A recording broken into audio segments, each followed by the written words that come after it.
গুমের শিকার হবার পর এখনো খোঁজ পাওয়া যায়নি এমন ব্যক্তির সংখ্যা ৩৩০।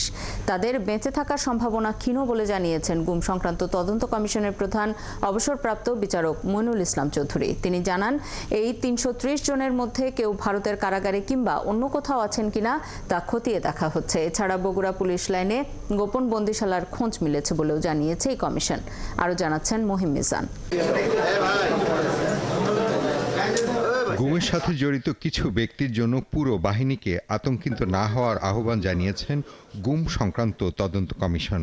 মঙ্গলবার সকালে সংবাদ সম্মেলনে কমিশন প্রধান জানান, সরকারের প্রতিটি বাহিনীর সদস্যরাই কম বেশি গুমের সাথে জড়িত ছিল, তবে শাস্তি শুধু অভিযুক্ত ব্যক্তিদের হবে।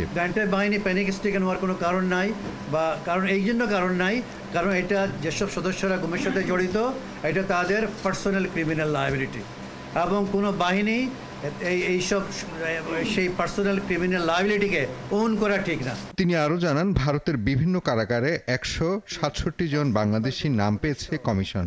সেখানে গুমের শিকার কোনো ব্যক্তি আছে কিনা তাও অনুসন্ধান করবে কমিশন। ওরা তো তালিকা দিয়েছে, আমাদের কাছে রেকর্ড আছে, আমরা ওগুলো ক্রস চেক করব, রিলেট করব, তারপর দেখবো যারা গুম হওয়া ব্যক্তি তাদের মধ্যে কেউ আছে কিনা ইন্ডিয়ান জেলে। সংবাদ সম্মেলনে তদন্ত কমিশন জানায়, এখনো পর্যন্ত ১৭৫২টি অভিযোগ জমা পড়েছে, যার মধ্যে প্রায় ১,০০০টি অভিযোগ যাচাই বাছাই শেষ করেছে কমিশন। এর মধ্যে ২৮০ জন অভিযোগকারী এবং ৪৫ জন আইনশৃঙ্খলা বাহিনী ও গোয়েন্দা সংস্থার বিভিন্ন পর্যায়ের কর্মকর্তাদের বক্তব্য নেওয়া হয়েছে। অন্যদিকে গুমের শিকার হয়ে ফিরে না আসা ৩৩০ জন ব্যক্তির বর্তমান অবস্থা জানতে অনুসন্ধান চলছে বলেও জানায় কমিশন। বেঁচে থাকার সম্ভাবনা ক্ষীণ বলতে পারি জেনারেলি স্পিকিং, কিন্তু কয়েকজন বেঁচে থাকতে পারে, ইন্ডিয়ান জেলে থাকতে পারে। তো আমরা তো এগুলো দেখতেছি, ক্রস চেক করতেছি, ইট রিকোয়ার্স টাইম।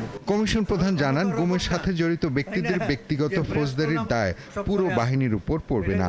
কমিশন সদস্য নূর খান লিটন জানান, বগুড়া পুলিশ লাইন্সের ভেতরেও গোপন কারাগারের মতো বন্দিশালা ছিল। আমরা এমন একটা জায়গা পেয়েছি যে পুলিশ লাইনের ভিতরে কারাগারের মতো গোপন বন্দিশালা তৈরি করে রাখা হয়েছে, যেটি একেবারেই অ্যাবসার্ড একটা ব্যাপার, কিন্তু সেটিও আমরা বগুড়ায় পেয়েছি। আরও আমাদের ধারণা আরও অনেক ক্ষেত্রে আমরা এই ধরনের পাব।